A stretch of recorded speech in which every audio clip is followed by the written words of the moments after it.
Hoje existem pelo menos 4 mistérios que a física ainda precisa resolver.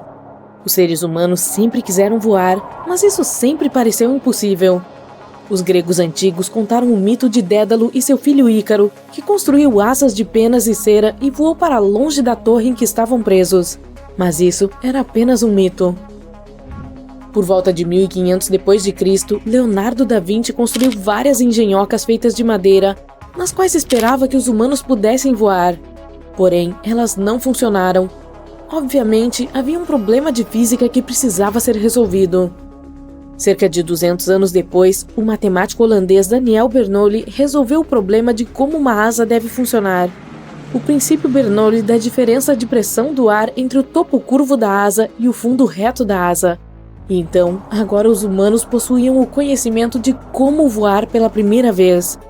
Mas ainda levou quase outros 200 anos depois de Bernoulli para que os irmãos Wright realmente construíssem o primeiro avião motorizado em 1903. Antes de conseguirmos viajar para as estrelas, precisamos resolver alguns problemas físicos incompreensíveis. Na situação atual, certamente não podemos realizar viagens interestelares em foguetes movidos por combustão química. Há 2 razões pelas quais é tão maluco tentar voar para as estrelas de foguete quanto tentar nadar pelo Oceano Pacífico. Primeiro, as estrelas estão muito longe. E segundo, nossos foguetes são muito lentos. Até a velocidade da luz é muito lenta. A luz leva cerca de 4 anos apenas para chegar à estrela mais próxima do Sol. Levaria dezenas de milhares de anos para um foguete moderno chegar a Alpha ou Beta Centauri. Pode esquecer. Obviamente, a ciência tem vários problemas físicos desafiadores que ainda precisam ser resolvidos antes que possamos viajar para as estrelas, mas isso pode ser feito. Primeiro, o mistério do espaço em si deve ser resolvido. A pergunta, o que é espaço, é atualmente o maior mistério da física. Parece uma pergunta muito básica, mas mesmo perguntas simples são super importantes. Tipo, o que tem para o jantar? Frango de novo não. Algum progresso foi feito nos últimos 100 anos a fim de descobrir o que o espaço realmente é. Albert Einstein nos mostrou, com sua teoria especial da relatividade em 1905, que o espaço não é apenas espaço, é também tempo. Einstein mostrou que o espaço e o tempo são uma coisa. Você está aqui agora, e eu estou aqui agora, em um espaço-tempo relativamente diferente. Foi o matemático lituano-alemão Hermann Minkowski, professor de matemática de Einstein em Zurique, na Suíça, que cunhou o famoso termo o contínuo espaço-tempo. Então agora não temos mais apenas espaço. O espaço se foi. O que temos agora é espaço-tempo. Os dois estão ligados em um contínuo. Espaço e tempo são agora uma entidade bidimensional, às vezes chamada de espaço de Minkowski, que pode ser representada geometricamente como um cone de luz. Deixe-o aqui e agora no centro do cone de luz ser a Via Láctea. O passado é a única parte que podemos ver. Só vemos as coisas como eram quando nos enviaram a luz que podemos ver vindo delas. Mas à medida que avançamos para o futuro, nosso horizonte de luz se expande e podemos ver mais. O que existe aqui, fora do cone de luz? Não sabemos, mas pode haver muitas coisas. Estamos apenas começando a colocar o pé na porta, mas vamos abri-la algum dia. 10 anos depois de publicar sua teoria especial da relatividade, Einstein publicou sua teoria geral da relatividade, na qual mostrou que o espaço-tempo se torna distorcido na presença da gravidade. Este se tornou o próximo passo em frente. De repente, a gravidade como uma força se foi. Agora temos o campo de gravidade, e ele se deforma na presença de massa. Se o espaço-tempo pode se deformar na presença de massa gravitacional, o espaço-tempo pode quebrar? E se o espaço-tempo pode quebrar ou romper, o que há do outro lado? Com essas perguntas, os buracos negros de repente se tornaram o segundo problema incompreensível para a física desvendar.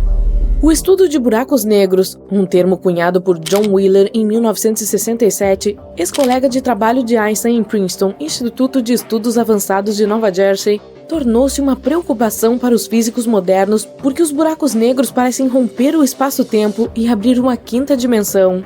E se existem 5 dimensões, pode haver mais.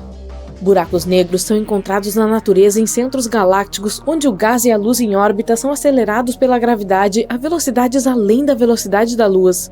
Como nada pode viajar além da velocidade da luz deste universo, buracos negros poderiam levar a outros universos? Felizmente, não precisamos ir ao centro da Via Láctea para estudar buracos negros. Podemos fazer isso em um laboratório bem aqui, na Terra. E que laboratório! O Grande Colisor de Hadrons, LHC, na Europa, é um laboratório subterrâneo circular de 27 km de comprimento, projetado para explorar o espaço-tempo subatômico e as partículas que o habitam. O LHC é a maior máquina já construída. O que o Grande Colisor de Hadrons faz? Ele esmaga coisas como prótons e outras partículas que podem ser aceleradas pelos quilômetros de eletroímãs subterrâneos. Depois de acelerá-las poderosamente para quase a velocidade da luz, essas partículas colidem em núcleos atômicos pesados, como o ouro, por exemplo. Os núcleos bombardeados então se quebram em uma multiplicidade de partículas fundamentais menores, das quais prótons e nêutrons são feitos, quarks de todos os tipos, cores e sabores. E não há quarks com sabor de chocolate. A física quântica é o estudo da matéria e da energia nesses níveis mais fundamentais. Agora, com o Grande Colisor de Hadrons passando por uma atualização que o tornará ainda mais poderoso, buracos negros poderão ser observados se formando durante essas colisões de nível quântico. Esses buracos negros serão minúsculos, de tamanho quântico. Espera-se que eles só existam por uma fração de segundo antes de se dissiparem. Cientistas do CERN, na Suíça, nos asseguram que os buracos negros que eles criarem não vão cair e ir para o centro da Terra e depois engolir o planeta. E isso é uma coisa boa de se saber. A atualização do Grande Colisor de Hadrons será concluída entre 2025 e 2027. Faz parte da nossa necessidade de descobrir o que é o espaço-tempo. Caso contrário, podemos ficar presos neste pequeno planeta Terra sem nunca sermos capazes de explorar o universo. O tempo também faz parte do mistério do espaço. Afinal, é chamado de espaço-tempo. O mistério do tempo tem sido difícil de ser solucionado. No entanto, estão sendo feitos progressos incríveis. Era uma vez, como diz a história, Albert Einstein estava dando uma palestra sobre a velocidade da luz. Em sua famosa fórmula E igual a mc², a letra C significa constante, porque a velocidade da luz é uma constante universal do espaço. Um aluno levantou a mão e perguntou a Einstein: "Mas a luz não tem uma velocidade menor através de um copo de água?" Instantaneamente, Einstein percebeu que sempre concentrou sua atenção em quão rápida é a luz e nunca considerou seriamente quão lenta a luz pode ser. Juntamente com seu colega, o matemático Satyendra Bose, eles calcularam no início da década de 1920 o quão denso um material translúcido deveria ser para parar a luz. O material ficou conhecido como condensado Einstein-Bose, mas ninguém acreditava que poderia ser criado em um laboratório, até que foi criado na década de 1990. O Dr. Lenny Westergaard, da Universidade de Harvard, criou um condensado Einstein-Bose, superresfriando uma nuvem gasosa com partículas elementares de sódio até 1 bilionésimo de grau acima do zero absoluto. Isso é o mais frio que qualquer coisa pode ficar. Ainda mais frio do que meu quarto durante o inverno. A essa temperatura, os átomos da nuvem de partículas de sódio se unem e começam a agir como um grande átomo. O espaço-tempo em um condensado Einstein-Bose assume uma forma completamente nova que ninguém nunca viu antes. Finalmente, pelo uso de tecnologia de tamanho quântico, a ciência estava colocando as mãos na estrutura fundamental do espaço-tempo. Dentro do condensado, a luz parou, o tempo parou, e os átomos físicos puderam ser teletransportados instantaneamente para outros locais. Todos esses avanços estão apenas no estágio de desenvolvimento laboratorial, o que leva ao próximo problema que a física deve resolver para trazer esses avanços teóricos e técnicos para o mundo real de nossas vidas sociais e políticas. Esse problema é a energia. Atualmente, a civilização não tem uma fonte de energia poderosa o suficiente, segura o suficiente ou conveniente o suficiente para realizar a construção, fabricação e distribuição da avançada tecnologia quântica necessária para fazer todas as coisas incríveis que vemos agora serem completamente possíveis, incluindo viagens interestelares. Mas a natureza tem a energia de que precisamos: estrelas. A força que une o núcleo dos átomos é chamada de força forte. É a mãe de toda a energia no universo. As estrelas liberam essa energia quando, por sua imensa gravidade interna, implodem átomos de hidrogênio. Isso é chamado de fusão nuclear. A civilização moderna ainda não tem um reator de fusão nuclear que possa fazer isso. Nós, é claro, temos a bomba H, que libera a força forte da implosão de núcleos atômicos. Mas a bomba H não é uma fonte de energia particularmente conveniente de se usar, né?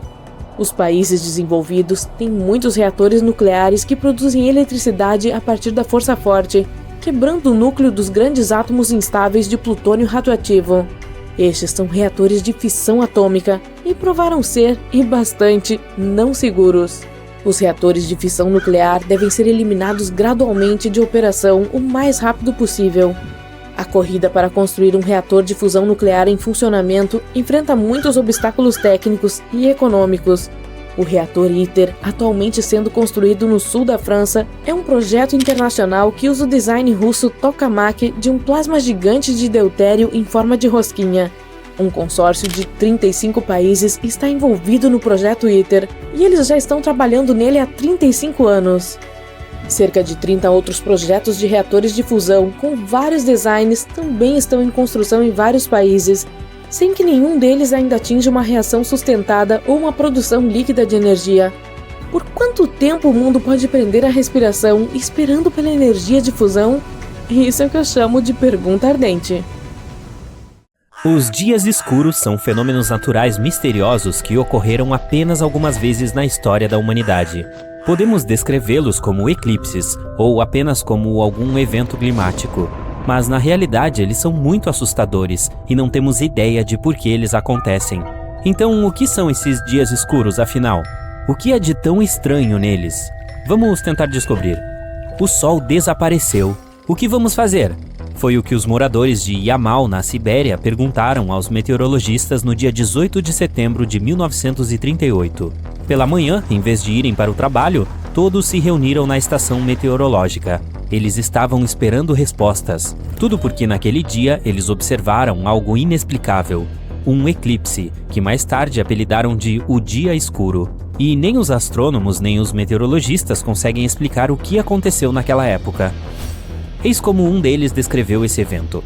Às 8h30, notamos uma diminuição da luz. Ao mesmo tempo, a cor das nuvens começou a adquirir um tom marrom amarelado, às vezes marrom avermelhado. Por volta das 9 horas, a iluminação mudou drasticamente. Era como se você estivesse olhando o mundo através de um filtro de luz escuro. Os tons marrons das nuvens se intensificaram. Por volta das 10h30, o Sol e a Terra não diferiam um do outro em iluminação e cor.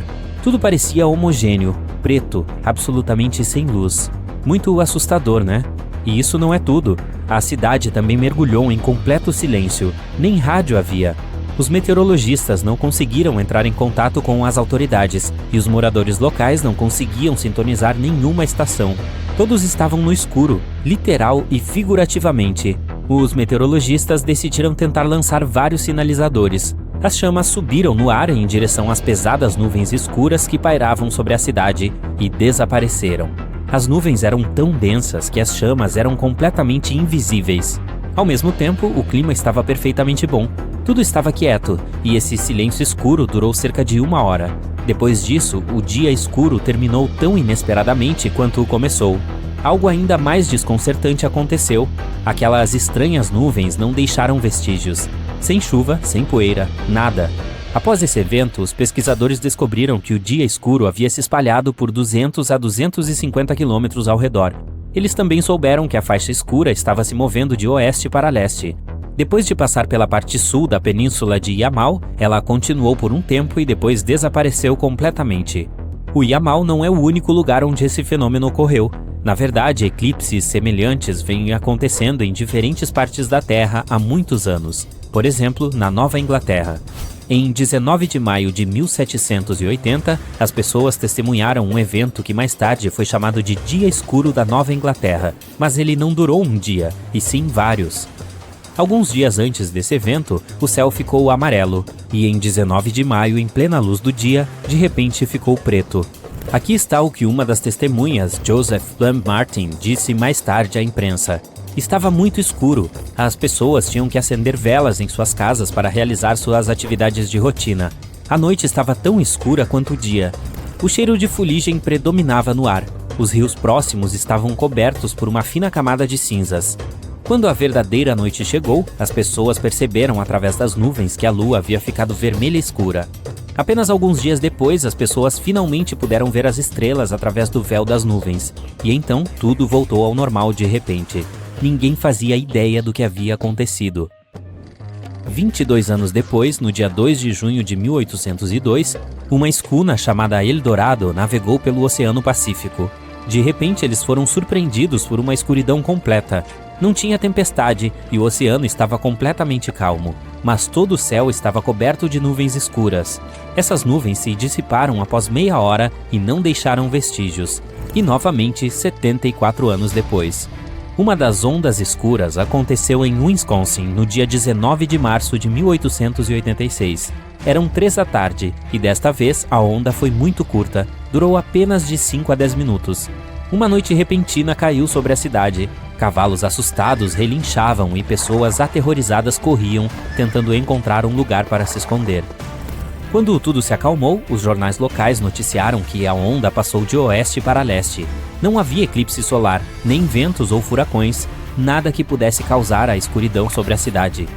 E por fim, mais uma vez, aconteceu no dia 2 de dezembro de 1904 em Memphis. Ou melhor, é o que afirmam os rumores, já que quase não há evidências científicas desse evento. Era um amanhecer claro e frio sobre a cidade de Bluff. As pessoas estavam fazendo suas tarefas matinais de sexta-feira. Então, por volta das 9 horas da manhã, sem qualquer aviso, o sol desapareceu repentinamente do céu. Levou apenas 1 minuto para o dia ensolarado se transformar em escuridão total. As pessoas interromperam o trabalho e as crianças nas escolas ficaram completamente apavoradas. E como nos casos anteriores, o tempo estava perfeitamente calmo. Isso durou cerca de meia hora e de repente terminou. Um pouco mais tarde, após um misterioso eclipse, uma forte tempestade atingiu a cidade. Então, o que está acontecendo? Todos esses casos estranhos certamente podem ser explicados cientificamente, certo? Bem, na verdade os cientistas não têm uma resposta definitiva. Esses eventos são muito parecidos e não temos uma única explicação que sirva para todos eles. Vamos dar uma olhada em algumas teorias. O primeiro pensamento que vem à mente provavelmente é um eclipse parcial ou total. Mas não, este não é o caso. Não houve eclipses naqueles dias. Mesmo que consideremos essa teoria, há um porém. Antes de qualquer eclipse, o céu escurece gradualmente. Os próprios eclipses duram apenas alguns minutos, certamente não algumas horas, muito menos dias. Além disso, ao contrário dos eclipses, esses eventos eram locais para cidades específicas. Bem, talvez seja outro evento astronômico. Alguns cientistas acreditam que durante o evento em Yamal, uma faixa de poeira cósmica tocou a Terra. Mais tarde, porém, descobriram que nenhum corpo astronômico se aproximou do planeta naquele dia. Certo, alguma outra ideia? Incêndios florestais podem ser o motivo.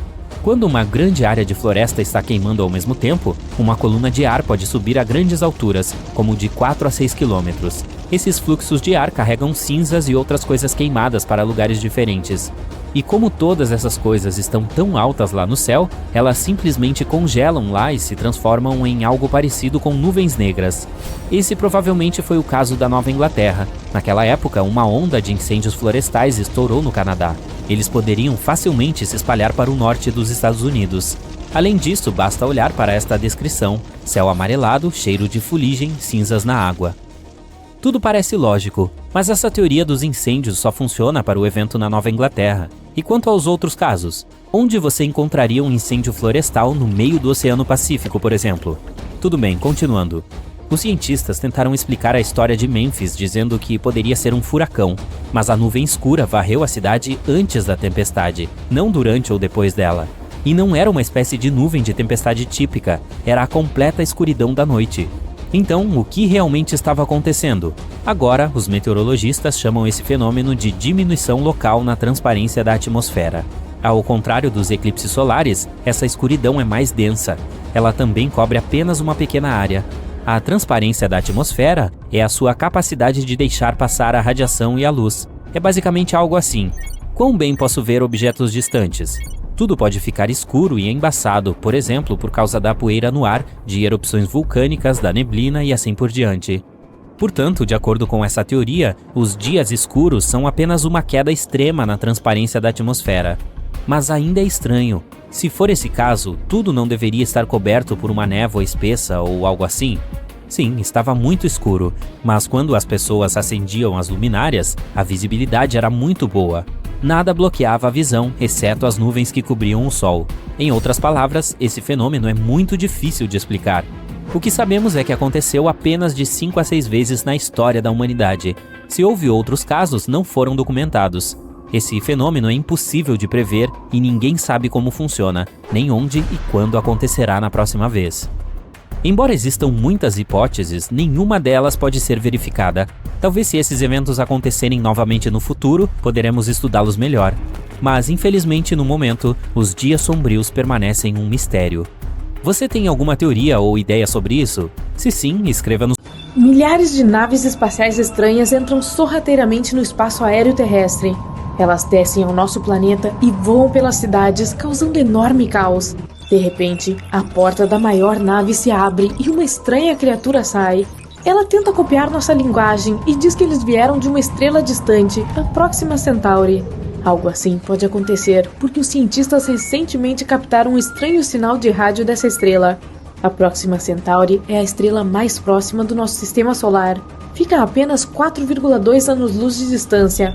Isso significa que um feixe de luz que se origina nessa estrela chega à Terra em 4,2 anos. Isso é também 270 mil vezes a distância da Terra ao Sol. A própria estrela Próxima Centauri é muito pálida para vermos a olho nu no céu noturno, mas seu sistema esconde um pequeno segredo. Vamos voar para lá e dar uma olhada mais de perto. Então, aqui está essa anã vermelha. É 7 vezes menor que o Sol e 8 vezes mais leve. A Próxima Centauri é 1,5 vezes maior que Júpiter e quase 150 vezes mais pesada. Mas o que estamos procurando está um pouco mais longe. Este é o Próxima Centauri B, um planeta semelhante à Terra.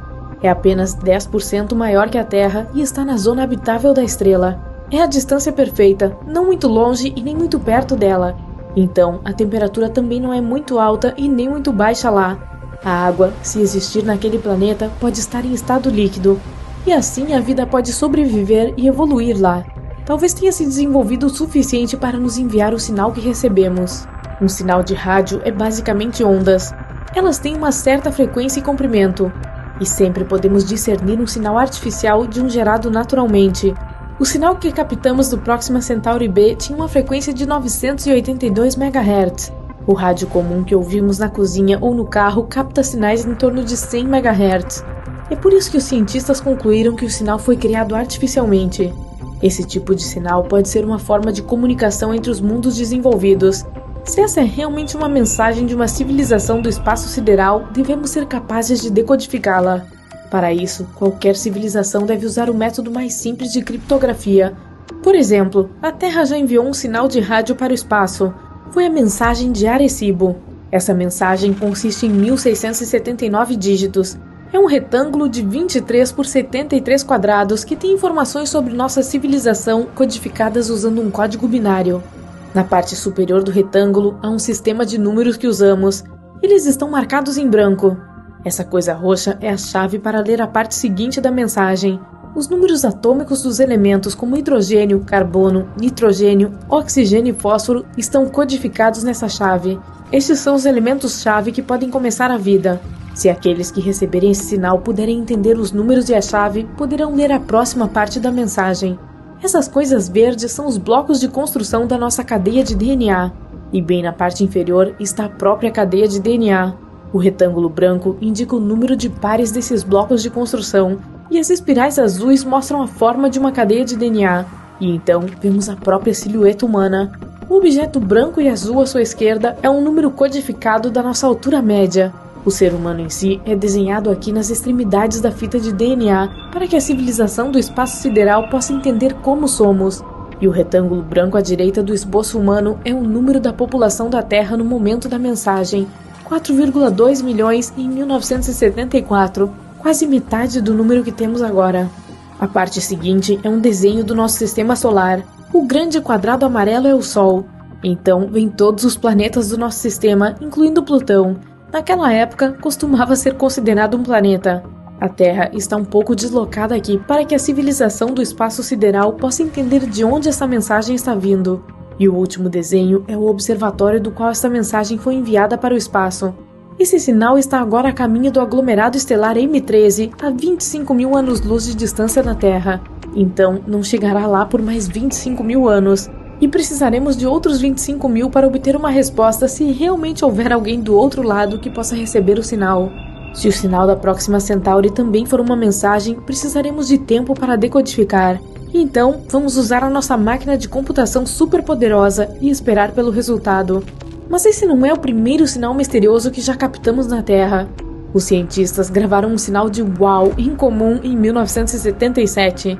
Eles supunham que tenha vindo de algum lugar na constelação de Sagitário. O telescópio captou o sinal desconhecido por impressionantes 72 segundos. Mais tarde, um cientista que olhou para a impressão do sinal concluiu que era um sinal artificial. Ele escreveu uau na impressão como sua reação. As observações e estudos que se seguiram não conseguiram captar esse sinal novamente. Algumas teorias disseram que esse sinal veio de uma nave espacial celestial voando. Ela voou para longe e não conseguimos mais detectar o sinal. Mas muito provavelmente esse sinal foi criado na Terra. Foi direcionado para cima, mas refletido em um objeto em alta altitude. Poderia ter sido um avião, um satélite ou detritos espaciais orbitando nosso planeta. E assim, esse sinal foi captado pelo telescópio. E por ser feito pelo homem, todas as suas características, como comprimento de onda e frequência, poderiam ter confundido os cientistas. Em 2017, os cientistas registraram uma erupção na Próxima Centauri. O brilho da estrela aumentou 1000 vezes em apenas 10 segundos. Antes disso, houve outra erupção lá mais fraca, mas que durou cerca de 2 minutos. Com essas erupções, a Próxima Centauri emitiu enormes quantidades de radiação. Mesmo que houvesse vida no planeta companheiro da estrela, essas erupções provavelmente a teriam destruído. Os ventos estelares teriam simplesmente soprado a atmosfera do planeta e deixado a sua superfície sem vida. No geral, o planeta Próxima Centauri B recebe 60 vezes mais radiação de alta energia e 400 vezes mais radiação de raios-x do que a Terra. Os cientistas concluíram que a probabilidade de vida aqui é de 1 em 100 milhões. E embora ainda não saibamos ao certo se o sinal era artificial ou natural, o cenário de várias naves espaciais chegando à Terra provavelmente é impossível. Nosso único método de busca por civilizações no espaço sideral é usar ondas de rádio. Elas são como um barulho alto que se afasta do nosso planeta em diferentes direções na velocidade da luz. O principal problema aqui são as distâncias gigantescas. A nossa galáxia, a Via Láctea, tem 100 mil anos-luz de largura. Suponhamos que haja vida do outro lado. Se enviarmos um sinal de rádio para eles, ele não chegará ao suposto planeta por 100 mil anos, e não teremos uma resposta por outros 100 mil anos.